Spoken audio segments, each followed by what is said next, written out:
बच्चों के परीक्षा के बाद उस स्कूल की छुट्टी और राहुल बाबा की लोकसभा से छुट्टी एक साथ हो गई है।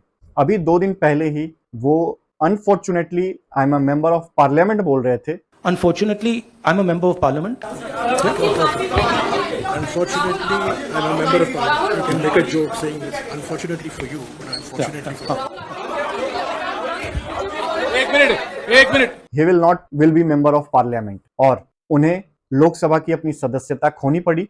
अब इस बात से आरोप और प्रत्यारोप दोनों तरफ से लगाए जा रहे हैं, कांग्रेस हो बीजेपी हो। लेकिन इस बात में क्या सच्चाई है? क्या सच में राहुल बाबा के विकेट लेने में बीजेपी का कोई हाथ है, या ये किसी नियम और कानून के तहत रह के उनकी सदस्यता को डिस्क्वालीफाई किया गया है? तो आइए जानते हैं कि एक्चुअल में ये किस बेसिस पे किया गया है और क्यों किया गया है।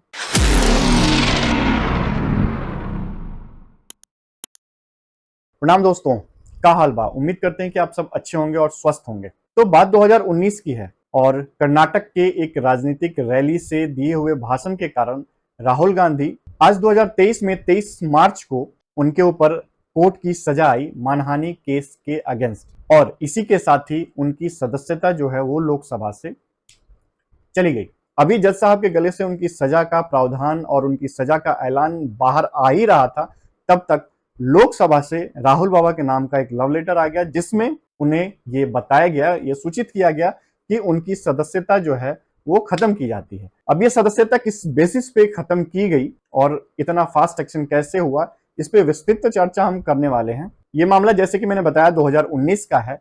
एक रैली के दौरान उन्होंने, जब नीरव मोदी का केस चल रहा था फ्रॉड और लूट और बैंक घोटाले में, तब उन्होंने एक रैली के तहत राहुल बाबा ने ये बोला था कि सारे चोर और भगोड़ों के नाम में मोदी ही टाइटल क्यों होता है, सारे मोदी ही क्यों होते हैं। अच्छा, एक छोटा सा सवाल, इन सब के नाम, इन सब चोरों के नाम मोदी मोदी मोदी कैसे हैं? नीरव मोदी, ललित मोदी, नरेंद्र मोदी, और अभी थोड़ा ढूंढेंगे तो और बहुत सारे मोदी निकलेंगे। वो इसके आगे ये भी बोलते चले गए कि हो सकता है और भी कई सारे ऐसे मोदी हों जो कि आने वाले दिनों में ये पता चले कि वो चोर हो, ठग और भगौड़े हो। आप किसी एक व्यक्ति के टाइटल को लेके अगर उसने कुछ गलत काम किया है तो पूरे व्यक्ति विशेष और उस वर्ग और जाति को इस तरीके की अपमानजनक भाषा का प्रयोग नहीं कर सकते। ये तो वही बात हो गई कि हर आतंकवादी का एक ही मजहब होता है, पर इसका ये कतई मतलब नहीं है कि उस मजहब से जुड़े हुए हर लोग आतंकवादी। और इसी बात का बुरा मानते हुए सूरत से विधायक पूर्णेश मोदी ने पहली फुर्सत में जाके राहुल बाबा के नाम पे केस दर्ज कर दिया। उन्होंने ये इल्जाम लगाया कि वो मोदी और इनसे जुड़े हुए जातियों का अपमान किया है। इसके बाद इसका फैसला ये 23 मार्च को आया है। अब 2 साल से राहुल बाबा के वकीलों ने जम के सफाई दी, जैसे कि डिटर्जेंट पाउडर का दावा होता है एड्स में कि हम पूरी अच्छे तरीके से सफाई देते हैं, लेकिन जमीनी हकीकत कुछ और होती है। वैसे ही वकीलों के सारे सफाई और दावों के बाद भी उनको दोषी पाया गया और कोर्ट ने उन्हें 2 साल की सजा सुनाई।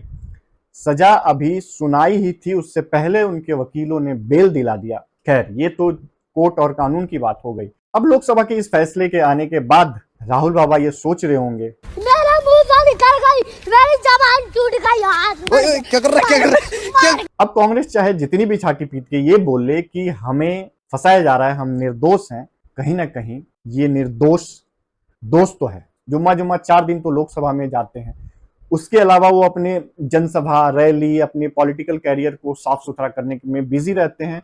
लोकसभा में वो विपक्ष की भूमिका में बहुत ही कम देखे गए हैं। ये तो उनके लिए और अच्छी बात हो गई कि उन्हें कुछ सालों के लिए लोकसभा जाना नहीं पड़ेगा। अब आराम से वो थाईलैंड, मलेशिया कहीं भी जाके वैकेशन एंजॉय करके आ सकते। अब बात रही कि उनके पॉलिटिकल कैरियर का क्या। नियम ये कहता है उनकी लोकसभा सदस्यता जाने के पीछे 2013 में कोर्ट के एक आदेश के अनुसार किसी भी एमपी एमएलए को अगर 2 साल या उससे अधिक की सजा होती है तो उसकी सदस्यता रद्द कर दी जाएगी। यानी कि वो कहीं से भी एमपी एमएलए अगर बन के सदस्य चुना गया हो तो उसकी सदस्यता, उसकी एमपी एमएलए की जो भी है वो रद्द कर दी जाएगी। और इसी नियम के तहत, जो कि 2013 में कोर्ट ने बनाया था, लोकसभा ने राहुल बाबा को ये लेटर भेज दिया कि आपकी सदस्यता जो है वो 6 सालों के लिए रद्द की जाती है। अब अगर कांग्रेस ये बोले कि ये बीजेपी या सरकार में बैठे लोग परेशान करने के लिए, लोग बदला लेने के लिए ऐसी चीजें कर रहे हैं, तो मैं याद दिलाना चाहूंगा कि 2013 में जब ऐसे कानून को लाया गया था तो उस समय कांग्रेस की सरकार थी, और इसी कानून के तहत लालू यादव की चारा घोटाले में जब सजा हुई तो उनकी सदस्यता को रद्द कर दिया गया था, और सिर्फ लालू यादव ही नहीं, आजम खान और ऐसे कई सारे एमपी एमएलए हैं जिनकी सदस्यता उनको सजा मिलने के बाद रद्द की गई है। पहले व्यक्ति नहीं है राहुल गांधी जिनकी सदस्यता इस कानून के तहत गई हो। कई सारे एमपी एमएलए की इस कानून के तहत सदस्यता जा चुकी है। तो ये कहना कि कोई पॉलिटिकली गेम करके ये सारी चीजें प्री प्लान की गई हैं, तो कहीं ना कहीं ये गलत होंगी। और जब ये 2013 में कानून आया था तब कांग्रेस की सरकार थी, और जब कांग्रेस सेंट्रल में लालू यादव के साथ गठबंधन था कांग्रेस का, तो जब लालू यादव को सजा हुई तो कांग्रेस ने इस कोर्ट के आदेश को, कोर्ट के नियम को पलटने के लिए एक अध्यादेश पास करवाने का प्रयास किया गया। मनमोहन सिंह की सरकार थी, यानी कि सोनिया गांधी और राहुल गांधी के रिमोट कंट्रोल पे चलने वाली सरकार थी। तो उन्होंने ये अध्यादेश लाया कि इस अधिनियम को पास कराया जाता। इससे पहले ही राहुल गांधी ने एंग्री यंग मैन बन के उस अध्यादेश को एक रैली में फाड़ दिया। अब उस समय उन्होंने ये हीरोगिरी करने की कोशिश की कि भाई मैं अपने सरकार के खिलाफ जाके अपने ही सरकार के द्वारा लाए गए अधिवेशन को फाड़ सकता हूं, क्योंकि वो अधिवेशन सही नहीं है। और ये अधिवेशन अगर उस टाइम में उन्होंने फाड़ा नहीं होता, अगर पास हो गया होता, तो आज उनकी सदस्यता शायद नहीं जाती। तो कांग्रेस का ये कहना कि बीजेपी उन्हें फंसा रही है, कहीं ना कहीं एक्सेप्टेबल नहीं है। कोई अब सवाल है कि राहुल बाबा का क्या? तो उनके पास ऑप्शन क्या है? क्या उनका खत्म, bye bye, tata, goodbye, गया। तो उनके पास अभी ऑप्शन है कि वो हायर कोर्ट, सुप्रीम कोर्ट में अपील कर सकते हैं, और अगर उन्हें वहां से राहत मिल गई इस केस में, तो उनकी सदस्यता के बारे में हो सकता है कि रिवीजन करके उसको वापस लिया जाए। लेकिन अगर सुप्रीम कोर्ट का फैसला आने से पहले वायनाड में, जहां से कि वो सांसद हैं, वहां अगर री इलेक्शन हो गए, तो सुप्रीम कोर्ट से राहत मिलने के बाद भी उनकी सदस्यता तो तेल के भाव से जानी है। और ये उनके द्वारा दिया हुआ बयान कोई पहला बयान नहीं है। तब भी उन्होंने माफी मांगी थी जब कश्मीर रेप पीड़िता के बारे में उन्होंने बयान दिया था, और जब दिल्ली पुलिस ने उनसे सबूत मांगा तब वो इधर उधर ताका झांकी करने लगे, क्योंकि उनके पास बेसलेस बातें करने के अलावा कुछ था नहीं। वैसे ही रफाल मामले में चौकीदार चोर है, घपला हुआ, चोरी हुआ, और इस केस को जब कोर्ट में ले जाया गया तो कांग्रेस और राहुल बाबा के पास कोई भी प्रूफ नहीं था, कोई भी सबूत उनके द्वारा नहीं दिया गया कि रफाल में घोटाला हुआ है। और जो चौकीदार चोर है का नारा उन्होंने दिया था, इस बात के लिए उन्होंने सबके सामने माफी भी मांगी थी। और इस तरीके के 4 मुकदमे मानहानि के उनके ऊपर चल रहे हैं। तो ये अक्सर उनकी जुबान केले के छिलके पे बैठ के फिसल लेती है। और ऐसी माफीनामे की लिस्ट में हमारे रायते आजम, बिना बूंदी के जो रायता फैलाते हैं, यानी कि बिना सबूत के जो रायता फैला देते हैं, उन्होंने भी कम से कम 5-7 सदस्यों से माफी मांगी थी। जब दिल्ली में शीला दीक्षित की सरकार थी तो रायते आजम ने खूब ढिंढोरा पीटा कि सारे एमपी, एमएलए, मंत्री और सबके नाम प्रॉपर बता के कि यहाँ घोटाला, ऐसे घोटाला, ये घोटाला, वो घोटाला।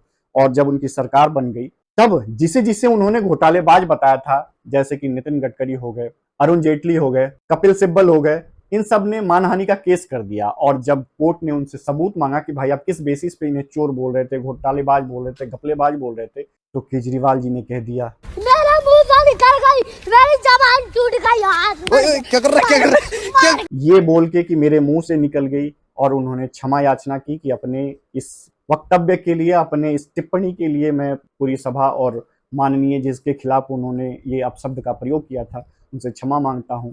और इस क्षमा के तहत जिन लोगों ने मानहानि के केसेस लिए थे वो केसेस वापस ले लिए। खैर, ये एमपी, एमएलए, नेता, मंत्री, इन सब का ये झोल चलता रहेगा। कमेंट बॉक्स में जरूर कमेंट कीजिएगा कि आप सबके इस पे क्या विचार हैं। राहुल गांधी की सदस्यता जाने के पीछे क्या कानूनी जो तौर तरीके हैं उसको फुलफिल किया गया है, या ये किसी व्यक्ति विशेष और पार्टी की तरफ से उनको फंसाने की साजिश है। साथ ही अगर आपको मेरी वीडियोस पसंद आती हैं, आप देखते भी हैं, व्यूज वीडियोस में काफी अच्छे खासे आते हैं, लेकिन उस व्यूज में अगर आपको वीडियोस पसंद आ रही है तो सब्सक्राइब करने में ज्यादा मेहनत नहीं लगता है। वीडियो के जस्ट कॉर्नर में सब्सक्राइब बटन होता है, उसको एक बार क्लिक कर दीजिएगा बस। ना क्रेडिट कार्ड, ना डेबिट कार्ड, ना नेट बैंकिंग, ना यूपीआई, किसी भी चीज की जरूरत नहीं है और वो सब्सक्राइब हो जाएगा। तो उम्मीद करते हैं कि अगर आप वीडियो देख रहे हैं, पसंद कर रहे हैं, लाइक कर रहे हैं, तो सब्सक्राइब भी जरूर करेंगे।